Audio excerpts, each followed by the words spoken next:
Right, what we're going to talk about today is 6 areas where you may be going wrong in the gym. So, you are getting to the gym, it's great, you're wanting to kind of get into maybe a bit of strength training, maybe something different, maybe you're wanting to change your body composition, and you're doing things, you're not quite sure if it's right. We're going to go through what you might be doing wrong and how to fix it. Before we get into it, make sure you like and subscribe so you don't miss any more of my videos. So, this was me, and I think it is common for a lot of women because no one really tells you what you should be doing. And we've got all this information overload, things that we think we should be doing, and you often walk into the gym not really having a clue what to do, and it is overwhelming, it's intimidating, and you want to do what feels safe, right? So I am speaking from experience here. This is exactly how I would approach the gym 10, 15 years ago, not 10 years ago, 12, 15 years ago, when I used to go with my boyfriend. I used to follow him around. I used to hide. They had a little women's only gym, and I used to hide in there, and I'd use some like dumbbells and cardio equipment and classes. So I know how tough this is, but we're going to go through the 6 things you could be doing wrong and how you can fix it so that you can walk into the gym and have the confidence that what you're doing is the right thing. So, first things first. Now, I love cardio. Running is a massive part of my training, and I'm not saying don't do cardio. However, if all you do when you go to the gym is get on the cardio machines or go to the cardio classes, this is your first biggest mistake. Okay, there is nothing wrong with that. There is nothing wrong with including cardio in your routine, but we need to step away from the comfort zone that is cardio. That is not going to get you the body that you want. No amount of sweating, calorie burn, any of that. Even though they might have you convinced that the class you're doing is sculpting and toning, it's not. So step away from all of that, and instead we want to get you in the weights area. Now with the gym, there is so much scope for weights. You've got dumbbells, the free weights, dumbbells, barbells, you've got machines, you've got cables. There's a lot of scope for how you can strength train and resistance train in there. And often so much of it looks intimidating and hard to use. Again, machine, if you think about you go in a gym, it's quite easy to know how to use a treadmill or a cross trainer. Sometimes you don't even need to press a button. It'll just start once you're on it, or it's literally a big green button. There are no big green buttons on weights machines, and some of them look like alien spaceships. I have experience, like this is my job. I've trained in numerous gyms, and yet I can walk up to certain equipment and think, what the do I do with this? So you're not alone with that, and don't ever feel embarrassed or intimidated by machines like that. There's always somebody to ask. Sometimes you can figure it out, you can kind of have a look. I would always recommend just take any weights off if it's a plate loaded machine, or if it's pin, just put it on the lowest weight possible and have a play around. If it's really unclear, just ask somebody. Nobody cares. People actually want to help in those situations. There is so many times I have made myself look like an idiot in the gym, and the reality is nobody actually cares. So yes, those things can look really intimidating, but they're also often the safest way to start because you can't do it wrong really on a machine. It's like a fixed movement. So especially if you don't put much weight on, and you can build slowly that way. But the key thing is get away from the cardio machine and get into strength training. Now, the next thing you may be doing wrong, maybe you are dabbling in a bit of strength training, maybe you are going on some of the machines, but you're mixing it up every time you go. There is no consistency with what you're doing. You're not actively tracking what you're doing. So week to week, you don't know if you're progressing. And again, it's this concept of, shocking the muscles and keeping the body guessing. And boredom and another TikTok workout to try. And the reality of what you need is simple and boring. You need repetition. You need to do the basics consistently for a period of time to hone your technique, hone your confidence, and start to build strength and see progression with it. That is the key thing. You've got to fall in love with boring, because it stops being boring when you start seeing progress, when you start challenging yourself, when you can do different variations and play around with it like that.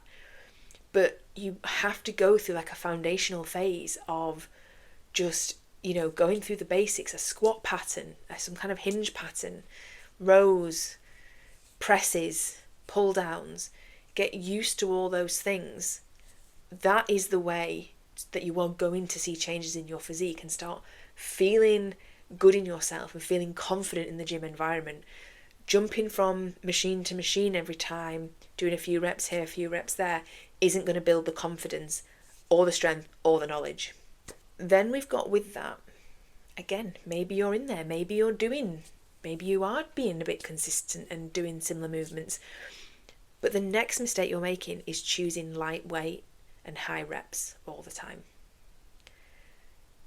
Don't get me wrong, starting with a lightweight is the best thing you can do to make sure you are moving well, that you know what you're doing.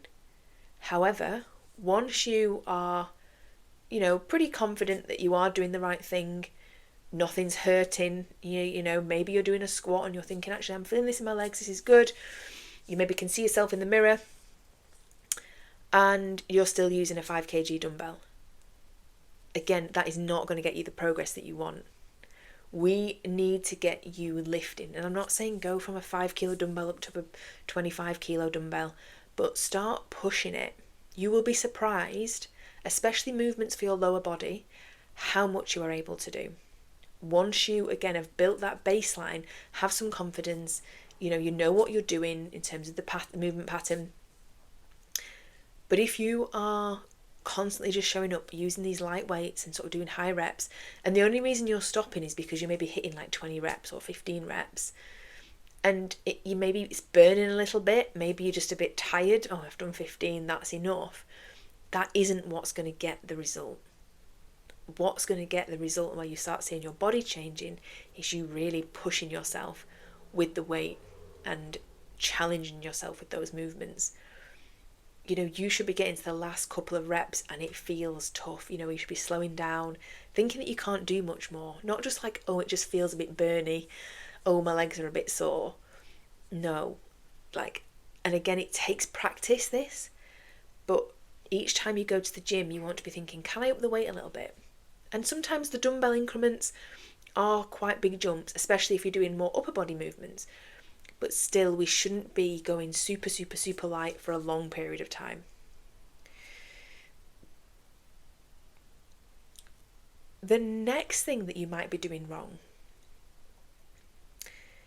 is that, and it's a bit similar to the lightweight one, but on a similar theme, but you're avoiding compound lifts, you're avoiding big movements. Maybe you're going and sitting on the abduction machine. You've seen certain exercises, and again, these are like the comfort blanket. You can do those, but you're actually avoiding the big lifts that are going to make the most progress. Now, again, there's so much context and nuance around all of this, but fundamentally, when you are starting out, we want to build some solid strength, a good foundation, and we want to get you doing compound lifts. Now, a compound lift is something that is multi-joint, so things like a squat, things like rows and bench presses, those things are all going to help build a solid base of strength and start building some muscle tone. You can also add in the more isolated movements, like the leg curl, like the leg extension, like the abductor. Those are all great things to put in, but if you're just doing a few of those sporadically from time to time, it's not sufficient. You're not getting enough stimulus to change. So we want to get you focusing on the big compound lifts, practicing movements where you are pushing yourself and making some real progress.